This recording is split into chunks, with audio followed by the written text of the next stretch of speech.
বন্ধুরা নমস্কার। আমি আজকে দেখতে পাচ্ছ তোমরা, আমি জি কর মেডিকেল কলেজে এসে গেছি। এখানে এক দিদি থেকে আমরা সব কিছু জানবো।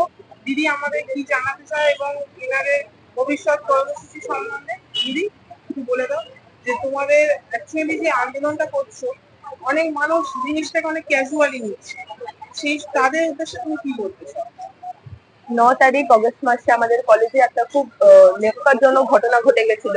সেটা আশা করি এখন সংবাদ মাধ্যমের সবাই জানতে পেরেছেন।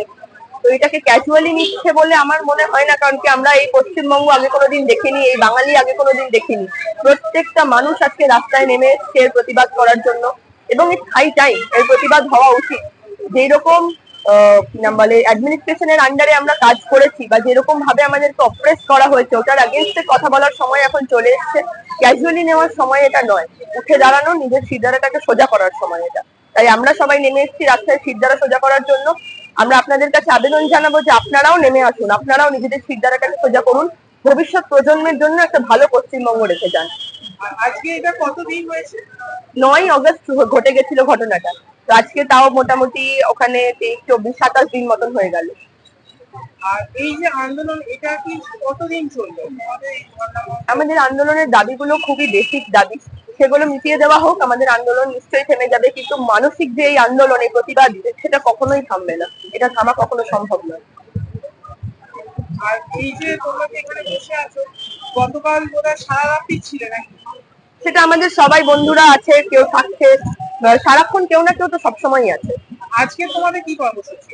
আজকে 2রা সেপ্টেম্বর আমাদের কর্মসূচি লালবাজার অভিযান। সেটা আমরা শুরু করব দুপুর 2টোর সময় কলেজ স্কোয়ার থেকে, পৌঁছবো গিয়ে লালবাজারে। এটা আমাদের আজকের কর্মসূচি। WBJDF West Bengal junior doctor front, যেটাই আন্দোলনের জন্য তৈরি হয়েছে, সেটার ব্যানারের আন্ডারে মেডিকেল ফ্র্যাটার্নিটির সমস্ত মানুষকে ওয়েলকাম করা হচ্ছে। ওনারা যেন এসে আমাদের এই কর্মসূচিতে যোগদান করেন এবং এটাকে সফল করতে সাহায্য করেন। আর ভবিষ্যৎ কর্মসূচি কি আছে তোমাদের? 5 তারিখে সুপ্রিম কোর্টের একটা রায় আছে, সেটার দিকে লক্ষ্য করে 4 তারিখ রাত্রেবেলা, আমরা রাত্রিবেলা 9টা থেকে 10টা সবাইকে আগ্রহ করছি, জানাচ্ছি আর কি, যে আলো বন্ধ করে, ঘরের আলো বন্ধ করে নিচে নেমে আসুন রাস্তায়, হাতে মোমবাতি বা একটি দীপ জ্বালিয়ে সবাই একটা হিউম্যান চেইন ফর্ম করি এবং অভয়া যে আমাদের দিকে তাকিয়ে আছে ওনার প্রতি শ্রদ্ধা জ্ঞাপন করি এবং জাস্টিসের আশা করে এই রাত্রেবেলা আমরা দীপটা জ্বালাই। দিদি, এখনো পর্যন্ত তো এই যে দিদি নিয়ে নানা রকম নিউজ হচ্ছে, এই দিদিকে নিয়ে নানা রকম নিউজ হচ্ছে, প্রোটেস্ট হচ্ছে।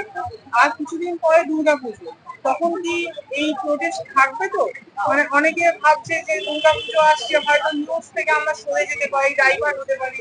এই সম্বন্ধে দিদিকে নিয়ে কিছু আমরা বলবো না, তার কারণ আমাদের প্রোটেস্ট কমপ্লিটলি অ্যাপলিটিক্যাল। আমরা কোনো পলিটিক্যাল ফিগারকে এর মধ্যে, দিদি বলতে আমাদের নির্ভয়া দিদি। হ্যাঁ ঠিক আছে, সেটা আমি বলছি। কিন্তু মানে আমাদের প্রোটেস্ট যতদিন না আমাদের দাবি পূর্ণ হচ্ছে ততদিন তো নিশ্চয়ই চলবে আমাদের প্রোটেস্ট। দুর্গাপুজো এটাকে কভার করে দেবে এটা খুবই আনলাইকলি, তার কারণ এই প্রোটেস্টের যে মূল যে দাবি আমাদের বা যেটার জন্য প্রোটেস্ট হচ্ছে, এটা দুর্গাপুজোর থেকে বা যে কোনো অন্য কিছুর থেকে অনেক বড়। এটা আমাদের ভবিষ্যৎ নিয়ে। তাই আমরা আশা করছি এই প্রোটেস্ট নিশ্চয়ই চলবে। ততক্ষণে যদি আমাদের দাবি পূর্ণ হয়ে যায়, তাহলে আশা করি আমরা একটা সুস্থ স্বাভাবিক দুর্গাপুজো দেখতে পাবো। দেখতে পাচ্ছ বন্ধুরা, এখন ধর্মঘট চলছে। আর কিছুক্ষণ পর কলেজ স্ট্রিট থেকে যাবে, কলেজ স্কোয়ার থেকে লালবাজার। আজ এই পর্যন্ত, দেখা হবে পরের